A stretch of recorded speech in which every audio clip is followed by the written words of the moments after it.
To save you a lot of hassle, I will try to get straight to the point, although it will be a little difficult. I'm a Peruvian in my late 40s currently, and I feel like my days are coming to an end. So, I decided to report to warn certain people of what the devil can do in your life. Although I don't know if it was with him that I made the pact. I currently live in Mexico, to be more precise in the state of Durango, but this basically started when I was still living in Peru. Since I was very young, I worked on construction sites with my stepfather. He basically worked for a plate of food. That was all he gave me as a salary. My mother was basically an addict, and she never gave love to either me or my brothers. They were horrible. To give you a little idea, my younger brother, Miguel, he died after being run over by a cart, and she never felt the pain of loss. She didn't even go to my brother's funeral. She also sold my sister to my stepfather in exchange for drugs, and that's why I hate them with all my might. One day, already tired of that life, months after my sister had died due to severe pneumonia, I decided to run away. I had no idea where I was going. Even Brazil, I considered, but the language is very different from mine. In any case, it was not possible to leave the country. Not at that moment. I fled to the city of Juliaca, where I was basically a slave again for almost 2 years working with animals. By luck or miracle, whatever you want to call it, I met a very generous man, approximately 60 years old at the time. His father was Mexican and his mother was German, and he was visiting the city when I met him. I helped him by locating a specific place, and I remember he was the first person in my life to ask if I was okay. No, it wasn't fine. At that time I was skin and bones, and I didn't even have money to buy a grain of beans. I had also experienced all the evil you can imagine from a person living on the streets. I suffered things that at this moment I don't even want to expose out of shame. He was the only one who stopped to listen to my life story to this day. After I told him everything I went through when I was only 12 years old, he took it and said, "Get your things, you're going to Mexico with me the day after tomorrow." I looked at him and said, "I have nothing, not even a coin." He looked at me with the eyes that I still remember to this day, took my hand and led me to where he was staying. Soon after, he sent me to take a shower, and soon after he appeared with some big clothes that could fit two of me. At the moment I write this, I'm laughing, because I took a shower with tap water since I didn't know how to turn on the shower. Soon after that he appeared with a plate full of fruit, and it was the first time I had eaten so well in so long. We skipped to the day I'm going to Mexico, which wasn't basically the day after tomorrow like he said. It took a few weeks for him to be able to take me with government authorization. In any case, in Mexico I lived like a king. I didn't work, I just studied, and the man who adopted me, who I won't reveal his name for personal reasons, was wonderful to me. He was a true father that I never had. He is a person that I would give anything to have back with me. However, as nothing is wonderful forever, my father ended up passing away when I was 19 years old. It was a massive heart attack. His biological children, who were practically mean and disgusting men and women, kicked me out without me even knowing if I was entitled to anything or not. So there I was on the street again. I had money I had saved, but I didn't want to spend it without knowing tomorrow. I preferred having a plate of food instead of a bed for the night. At that moment I was looking like crazy for a job anywhere I went. I ended up finding it at a local diner, but it wasn't what I wanted for my life. I went from nothing to everything, and from everything to nothing in a matter of a few years. I didn't believe God could be doing this to me.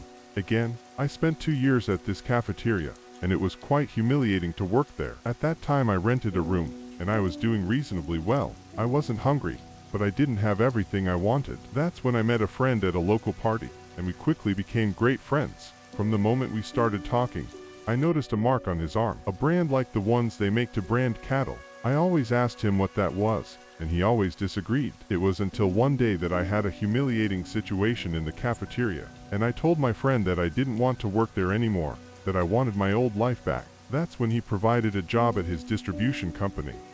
But before he gave me the job, he told me what that brand was that I always asked about. He told me that if I was willing, he would put me on top like he currently was. He told me that that mark was from a pact he had made 5 years ago. It was as if it was a confirmation of what he had done. I laughed, because I didn't believe in those things. He said he would take me whenever I wanted, and to think carefully about the proposal, that he had only talked about it with one other person since he had made the pact. That night, and later on the next ones, I put on paper my friend's entire life story, everything he had ever told me about his personal life. So, I came to the conclusion that it was really a little questionable how he came from nothing to have everything he had in such a short time. That night, I knelt for the first time at the foot of my bed and asked God for just one light, that he would appear to me or somehow send a sign that proved he still cared about me. But I got nothing, not even a signal. In no way do I blame God for what I did, because the choices were mine alone and no one else's. So, the next day, I missed work and asked my friend to explain to me how it was done. I asked for more information about what would happen to me after making the pact. I left a message on his answering machine, and waited all day for a call from him at the reception desk, where he lived. When I finally received his call, he told me he was at the entrance waiting for me. I went down and got into his car. He took us, without saying a single word, to a very beautiful house in the south of the city, in a very isolated area. There, he pressed the doorbell and a lady adorned with several necklaces and tattoos opened the door. She told us to go in and he refused. He said I should go in and she would explain the whole process. Inside, she told me everything I would have to do in this blood pact, and also mentioned the amount she would charge. I exclaimed that I didn't have that money at the moment, and she said it was already paid, that my friend had paid. It wasn't an exorbitant amount at the time, but for me, practically a screw-up. It was $1,500, as I recall. Almost going back, I accepted and we went through the entire process. I felt extremely disturbed. I felt as if all my light had gone out of me at once, as if it had been forcibly taken from me. To top it off, while I had my eyes closed, she stuck a hot thing into my belly. It was the same mark my friend had, only on his arm. Furthermore, she also told me how much time I would have to enjoy before he came to pick me up. I left and went back to the car where my friend was waiting for me. The only thing he said to me after I asked him how I was going to pay him was, "We'll see about that later." He dropped me off at home and I called my work from the payphone at the same time, saying he was firing me. That night, a series of events would drive me practically crazy. I felt as if I didn't want to get out of bed and as if a very strong fever was attacking me. I was delirious as I tried to sleep. I constantly saw things walking around my room, and as if they were breathing down the back of my neck. I turned it off. I only remember waking up in the morning at 6 o'clock in the morning sharp. After that day, everything went normally for me. I was out of a job, but I didn't care, because for the first time in a while I had hoped that things would get better. However, everything was the opposite. Things started to get complicated, and money was running out. I talked to my friend, and he asked me to hang in there. And in the meantime, he got me a job at his distributor. I worked there for exactly 15 days and was a month into the pact when I received a letter. It was addressed to me, sent by my father's lawyer. I opened it and almost fell backwards when I read that I was to appear at his office to deal with pending matters regarding my share of the inheritance. I went to his office at the same time, and there it was mentioned that my father left me part of his inheritance. They also mentioned that they had been trying to contact me for months and couldn't get any answers. I said I never even received a letter to address the matter. He cut it and showed me the amount I had to receive. It was worth approximately $200,000 at the time. I cried right there knowing that the pact had worked. I'm just not sure if it was happiness or sadness for having sold my soul for $200,000. I also thought to myself if the pact had really worked, because in a way my name was in the will and one day they would find me anyway. In the following years I would have my confirmation. My life was going very well. I had opened a textile factory in Mexico City and lived with my girlfriend in New York. There she opened her own clothing store with me as a partner. It was when we got the news that she was pregnant with twins, and at that point things started to go wrong. Only one of the babies survived the birth, a girl. My girlfriend was devastated by the loss of our son. She had picked him up. He was fine. It was something out of nowhere. Nobody understood, and at that moment neither did I. To be realistic, I didn't even remember what I had done. The whole situation involving the birth and taking care of the baby was making my girlfriend different from what she used to be. A few weeks later, she simply packed her things and left, leaving only a letter mentioning how much she wanted me to pay her and our daughter each month. That devastated me. She couldn't do that to me, but she did. I spent weeks practically lying down, and it was at that moment that I started to see a figure standing in the room every day. Whenever he got close to whatever it was, it disappeared. That thing was always in the darkest corner possible. It didn't move, it didn't talk, and it didn't seem to care if I was scared or not. I know that in a way it was there waiting for the right time to take me. So for my daughter, I continued my life normally, taking care of my companies. I got married and had another child, this time a boy who was born perfect. He was always very smart. He and his mother always asked me to tell the story of how I got the mark I have on my stomach. I always said it was because of a bet on a silly teenage game. Fast forward to 2019. Things are not going well at home. My daughter hates me. Her mother hates me. My son always throws it in my face that I'm a terrible father. And recently I discovered my wife was cheating. My friend, who we haven't spoken to in years, calls me. He asks me if I happen to see something in my room at night, if I had disturbing dreams about what we had done. I tell him this has been happening to me for several years, and he said it was recently happening to him, that the term of the pact was running out. He said that every night he dreamed that something was pulling him under the bed. He cried while saying that his life was at its best, while mine was a complete wreck. I told him to calm down, and everything would be fine in the end. He yelled at me to fuck off, and hung up the phone. I tried calling again twice, but he didn't answer. A month later I received the news that he had passed away in Guadalajara. He and his wife had been victims of a robbery. They left 3 children. That disturbed me a lot. I have no words to describe what I felt. Our relationship was distant, but I loved him like a brother. Now fast forward to 2022. I have no contact with my children. I have no wife and my companies are in bankruptcy. My only company is my cat Mingo and drinking. I am completely in shambles and paranormal situations are starting to intensify in my house. That figure that was always with me in the room now is with me in every room, day or night. I hear footsteps everywhere and my cat practically goes crazy all the time. I hope you never understand the terror of waking up in the morning and seeing someone standing next to you. It's something I never got used to. Lately the desire to end everything has only increased. I had already bought even the rope. Before that I also thought about going to a priest. But what would be the point? Fast forward to now, 2024, where I am at the starting point of everything. I'm living on the street, often eating leftover food. This cell phone from which I type is the only thing of monetary value I have. This is where I see photos of my dear children that I have always loved. Delusions, as my street colleagues call them, are much more frequent. I see things and dream about the things these demons will do to me when they come looking for me. From now on I just hope that everything ends, that I die soon so that this rubbish life disappears. I apologize for it being too long, but I found in writing a way for these things not to disturb the little bit of peace that still remained in the back of my mind. Thanks. I remember it as if it were yesterday.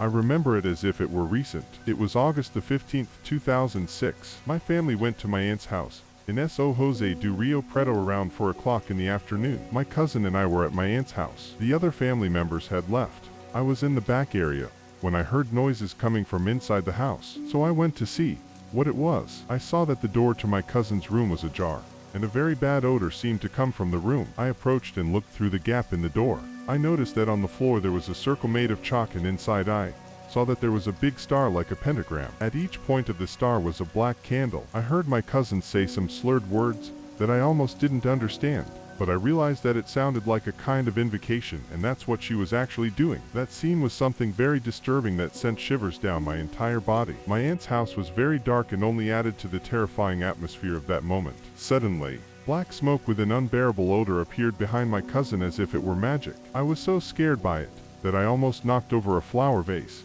that was near the door. Something then says, "Did you call me?" My cousin responds, "Yes, I called because I need your help." Then they start talking, and at that point I basically couldn't believe what I was seeing. That asked my cousin, "What could I do for you?" My cousin says, "I need you to kill someone for me. I'm a bit of a slow person." And it was only at that moment that I started to think that the creature was a demon, because only demons would have powers to do that kind of thing.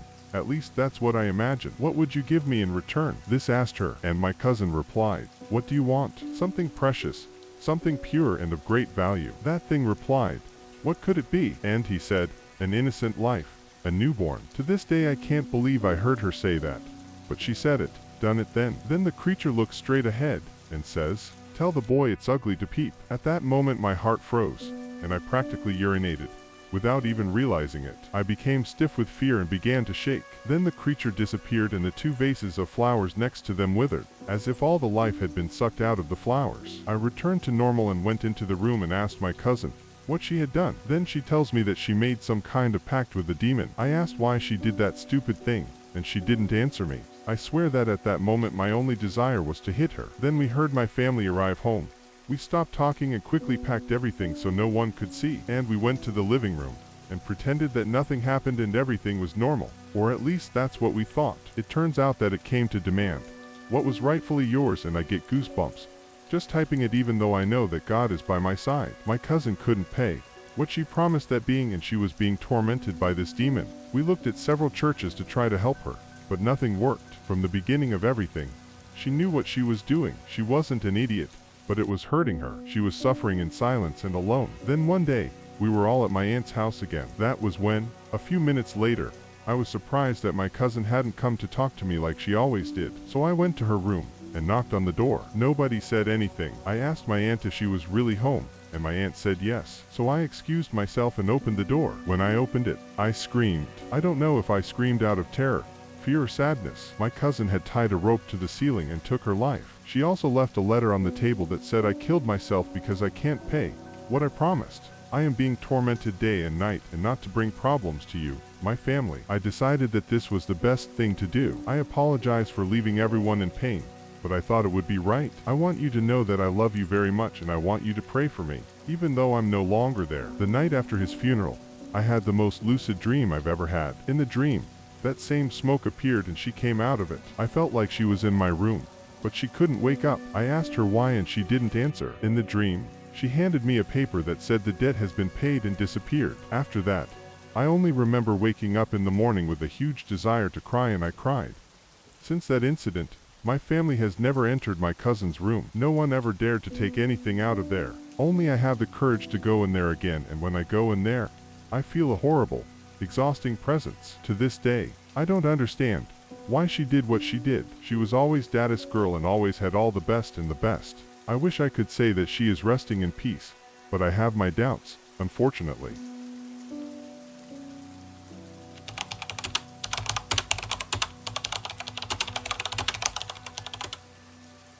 I really wanted to share what happened to me about a year ago. The story is long and was written the day after the event. I suppose it's a bit heavy since it involves drug use. I also want to say that I am still looking for answers. Hello, my name is Vinicius. I live in Guyana, and last night I came into contact with Lucifer and his demons during my sleep. Some of my friends were spending the weekend at home, so we decided to go out drinking on a street date.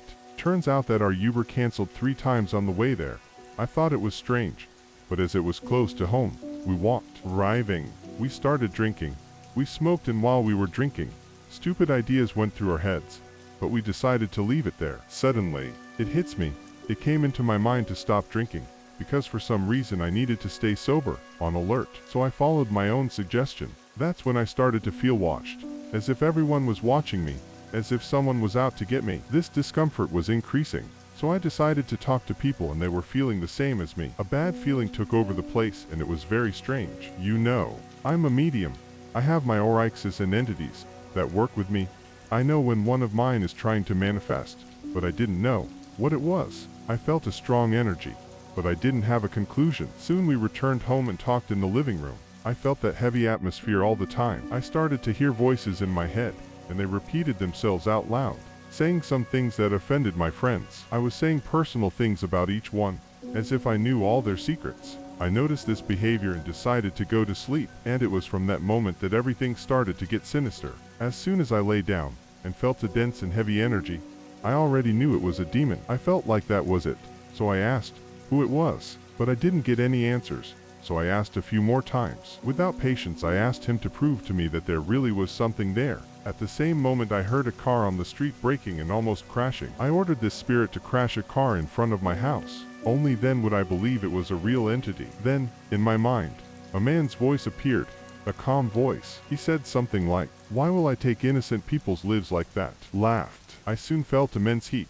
The most interesting thing is that it was all in my head. I opened my eyes and didn't see the physical form. I just felt the energy entering and leaving my body. It felt like I was being cooked with so much heat. This voice guided me, asked me to change position, almost as if it was pulling me. This energy was so dense that it moved my body, arms, legs. I lay on my back. I felt things on my chest. I felt presences on top of me. At that moment I went on a journey, and he showed me my traumas, things I was doing wrong, events that let me down, life triggers. Soon after, I saw riches, completed goals, love, everything I wanted to accomplish in my life. And then he showed me 2 paths, one difficult, as my life had always been, but I would die in peace, or a luxurious life, as I always wanted. But as soon as I achieved everything my house of cards wanted, it would collapse, and I would die young. I started crying a lot, and obviously I questioned him. "Are there only these 2 options?" He asked me, "So what do you want?" I was silent. He murmured, "You don't even know what you want. You're not fit for this pact." So I took courage and replied. I said what I wanted. We played a game of words. I asked for one thing and he added others. asked me for permissions, asked questions, put desires in my head, as if he already knew what I wanted. In the end I made a wish. I asked that I not die young. He asked for a date. I gave it to him, and that's when he wrote something down on my skin, as if it were a contract, as if he was actually creating a document. I felt all that pain. It was so real. I heard the sound of my flesh being ripped apart. So he continued instructing me, I'm going to need you to do one last thing, mutilate yourself. At that point I got goosebumps and thought, is that it? Am I really making a pact? I was a little reluctant. I tried to bite my finger, but he himself, with that dense energy, took my finger and stuck it in my throat, creating a cut where a good amount of blood came out. He took my finger full of blood and started making symbols on my torso, chest, belly, making infinity signs, circles with dashes, and he stayed at that for a while, until I started to hear the voices of demons, as if he had opened the door of hell in my room. I felt a horrifying sensation, as if something was being pulled from my chest, almost like the sensation of incorporating an entity, but 100 times stronger. It felt like something was taken out of my chest. I felt like I was dark. I felt dirty, a feeling of emptiness. But at the same time something new, inexplicable, was growing. Everything was returning to normal. My body, which had been boiling, was cooling down with the cold morning wind. That demon, or whatever it was no longer present, but I still felt it inside me. I was in shock for a while, wondering if it was all real or just my mind. I was tired and my head was racing. A few minutes later, 3 voices appeared. Well, they arrived talking to my mind, and they said, you'll never know if it's you or him, if it's your mind or him, if it was your merit or his. The 3 spoke almost at the same time. They made a lot of jokes and were mean to me, in a very sarcastic way. After a while of introducing themselves, they told me that there would still be more of them around to instruct me. Everything calmed down. I thought the nightmare was over, but it wasn't. A female being appeared, materialized. She came and lay down on top of me. When I noticed she was changing shape and turning into a person that I find very beautiful, and started kissing me. However, there was some energy interfering. I felt embarrassed, and whenever I lost my will, the female figure would shout at me, saying that I needed to finish the ritual. She transformed quickly, and in a matter of seconds she changed position, until I felt an interference in the energy. A point from an unknown band started in my head. I kept repeating and singing along, until I heard softly what my name is. Say my name, and I said Oxaucy. At that moment I heard a huge noise, a huge bang, people fighting, a lot of noise. My head got confused and they put me to sleep. I deleted it out of nowhere. I woke up to the 3 voices again, saying that I wasn't fit for the pact. Still a bit dazed, I see yet another man angry for trying too hard. Then I had the worst feeling in the world. I saw him tearing my skin until he reached the organs. I opened my eyes and it was morning, and I hadn't slept at all. My friends were still awake because they were drinking in the living room. I woke up and now I was there, not knowing what to do, without really knowing what happened. That was it. I'm asking for help to understand what is happening and what is the best way to deal with this experience. Before leaving this video, tap this little ball that will appear in the middle of the screen for you, and subscribe, and activate the notification bell, because YouTube understands that you liked this video, and it will continue to notify you when a new video comes out here on the channel. And if you want your story to appear in a video, just contact the email in the description of that video. Thank you, and see you in the next video.